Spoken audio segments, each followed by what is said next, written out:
మల్లారెడ్డికి మరో షాక్. మేడ్చల్లో పెద్ద చెరువును కబ్జా చేసి నిర్మించిన ప్రహారీ కూల్చివేత, పక్కనే జీవన్ రెడ్డిపై భూకబ్జా కేసు. పంజాబ్ గ్యాంగుతో బీఆర్ఎస్ నేత బెదిరింపులు. గతంలో ఫిర్యాదు చేసిన చర్యలు అడుగు పెడితే చంపేస్తానంటున్నారు. జీవన్ రెడ్డితో నాకు ప్రాణహాని ఉంది. చేవెల పోలీస్ స్టేషన్లో బాధితుడు సామ దామోదరుడి ఫిర్యాదు.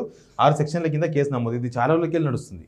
నిజానికి ఇది ఒక 1.5 year క్రితమే ఈయన దామోదర్ రెడ్డి అనే తను ఈయన ఫామ్ హౌస్ ఉందట ఇక్కడ శంకర్పల్లిలో. ఆ ఫామ్ హౌస్ పక్కన కొంటాని అగ్రిమెంట్ చేసుకున్నారా, రిజిస్ట్రేషన్ చేసుకున్నాక పైసలు ఇస్తున్నారా ఏమైందో తెలియదు. కానీ కొనుగోలు వివాదం నడుస్తుంది. లాస్ట్ గవర్నమెంట్ కూడా చాలాసార్లు ఫిర్యాదు చేసి పట్టించుకోలేదు. ఇప్పుడు కేసు అయింది. చేవెల పోలీస్ స్టేషన్లో ఫిర్యాదు చేసిన ఆయన అది పంజాబ్ గ్యాంగ్తో బెదిరింపులు అంట. పంజాబ్ గ్యాంగ్ అంట. జీవన్ రెడ్డి అయినా మరి పంజాబ్ గ్యాంగ్తో చేస్తుండో యూపీ గ్యాంగ్తో చేస్తుండో కానీ వాళ్ళైతే కేసు పెట్టిండ్రు. ఆల్రెడీ కేసు అయ్యింది. దీనికి సంబంధించిన పూర్తి వార్త చదువుదాం మనం. మేడ్చల్ జిల్లా షామీర్పేట మండలం బొమ్మరాశిపేట గ్రామంలో పెద్ద చెరువు బఫర్ జోన్లో మాజీ మంత్రి మల్లారెడ్డి నిర్మించిన ప్రహారీ గోడలను అధికారులు కూల్చివేశారు. గ్రామంలో ఫుల్ ట్యాంక్ లెవెల్ బఫర్ జోన్లో కొంతమంది 25 ఎకరాల స్థలంలో ప్రహారీ నిర్మించారు. అందులో మాజీ మంత్రి బీఆర్ఎస్ ఎమ్మెల్యే మల్లారెడ్డికి సంబంధించి సర్వే నెంబర్ 408లో 7 ఎకరాల ప్రహారీ ఉంది. అసలు రోజు తప్పించి రోజు వారంలో 2 సార్లు 3 సార్లు మల్లారెడ్డి మీద ఈ ఆరోపణలు వస్తున్నాయి. మొన్నటిదాకా 2 ఎకరాల 10 గుంటల కేసు, అది సర్వే చేద్దామంటే చేయించాడు. వాళ్ళు వచ్చి ప్రహారీ అదేంది బ్లూ కలర్ షీట్స్ వేస్తే 100 మంది తీసుకుపోయి కూలగొట్టేసిండ్రు.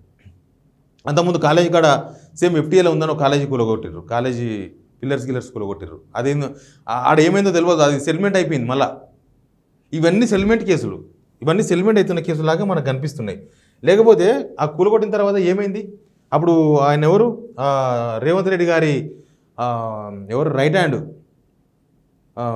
వేం నరేందర్ రెడ్డితోన మల్లారెడ్డి ఆయన అల్లుడు ఇద్దరు పోయి కూర్చున్నారు. సేమ్ ఆడ కూలగొడుతున్నారు. వీళ్ళు పోయి వాళ్ళ ఇంటికాడ కూర్చొని మాట్లాడుకున్నారు. తర్వాత ఆగిపోయినాయి పనులు. ఎందుకు ఆగిపోయినాయి? అది తప్పు అయితే ఖచ్చితంగా కూలగొట్టాలి. కరెక్ట్ అయితే మీరు కూలగొట్టడం అన్యాయం అవుతుంది. కానీ మీరు మాట్లాడుకొని ఆపితే అది మీ ప్రాపర్టీయా? అది రేవంత్ రెడ్డి గారి ప్రాపర్టీయా, వేం నరేందర్ రెడ్డి గారి ప్రాపర్టీయా? జనాల ప్రాపర్టీ, జనాల కోసం కదా. మంచి చెడు మల్లారెడ్డి కబ్జాలు చేస్తే కూలగొట్టాలి. మల్లారెడ్డి కబ్జాలు చేస్తే మీరు హ్యాండ్ ఓవర్ చేసుకోవాలి. కానీ రాజకీయాల కోసం చేయదు. మళ్ళీ దీనిలో రాజకీయాలు ఇంప్లిమెంట్ చేయదు. ఆయన వచ్చి మీతో మాట్లాడంగానే కూల్చివేతలు ఆగిపోతాయి. ఆయన 2 రోజులు గట్టిగా మాట్లాడంగానే ఆయన మీద కూల్చివేతలు అవుతాయి. ఇది కూడా అట్లాంటి కేసే మల్లారెడ్డి విషయంలో. జీవన్ రెడ్డి కేసు రాసిండ్రు. ఇంకో మల్లారెడ్డికి మరో షాక్. ఈ భూమి అంతా FTL పరిధిలో ఉండడంతో శుక్రవారం దాన్ని DLPO ఆధ్వర్యంలో షామీర్పేట రెవెన్యూ ఇరిగేషన్ అధికారులు కూల్చివేశారు. LDF లెవెల్లో ఎలాంటి నిర్మాణాలు చేపట్టవద్దని నోటీసులు ఇచ్చినా స్పందించకపోవడంతో గోడను కూల్చివేసినట్లు అధికారులు చెప్పారు. ఓ సిట్ వేయండి, ఒక పని చేయండి, ఒక సిట్ వేయండి. మల్లారెడ్డి భూములు ఆస్తుల మీద ఒక సిట్ వేయండి. ఏసీ ఒరిజినల్ ఎంతో తేల్చండి.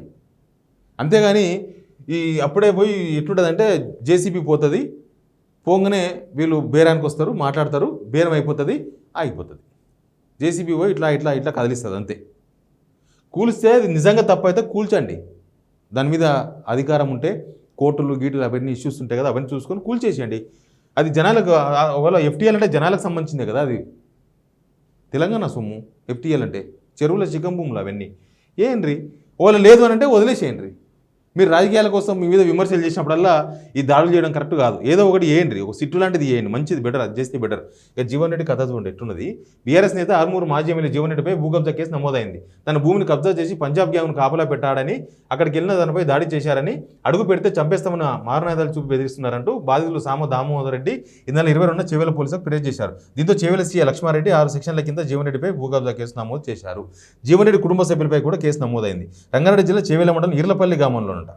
ఈర్లపల్లి గ్రామం అంటే ఇది వేరే ఇష్యూ. మళ్ళీ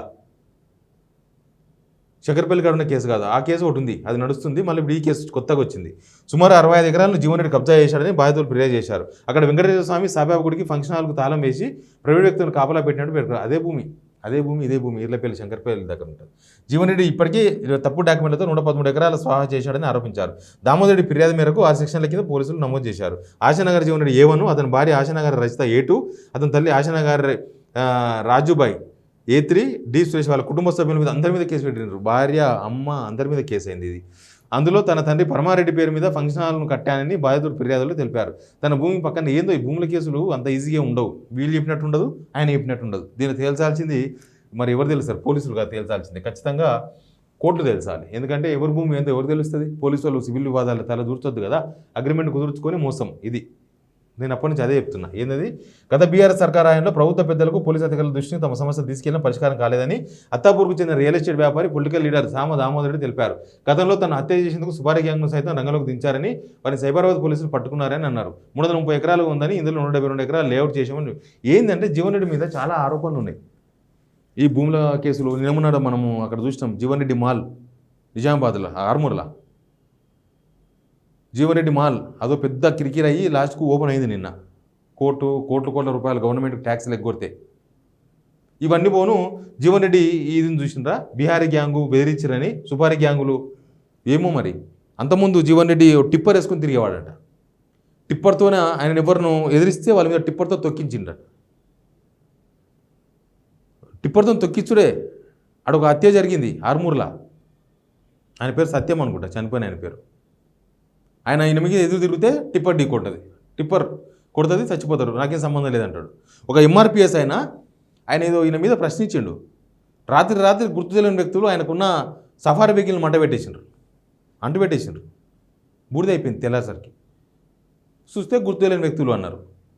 జీవన్ ఎవరు ప్రశ్నిస్తే వాళ్ళ మీదకి ఈ లారీలు పంపుడు, వాళ్ళ మీదకి టిప్పర్లు ఎక్కించుడు, ఇవన్నీ మరి ఆయన హస్తమేనా ఏందో తెలియదు.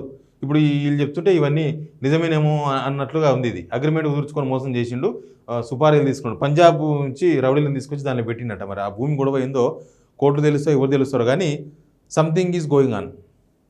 మరి ఆయన మీద ఎందుకు ఆరోపణలు వస్తున్నాయి? చాలామంది ఉన్నారు, ఎమ్మెల్యేలు, మాజీ ఎమ్మెల్యేలు ఉన్నారు. ఎవరి మీద రాని ఆరోపణలు జీవన్ రెడ్డి గారి మీద ఎందుకు వస్తున్నాయి అనేది ఆయననే సమాధానం చెప్పాలి. Please subscribe signal TV.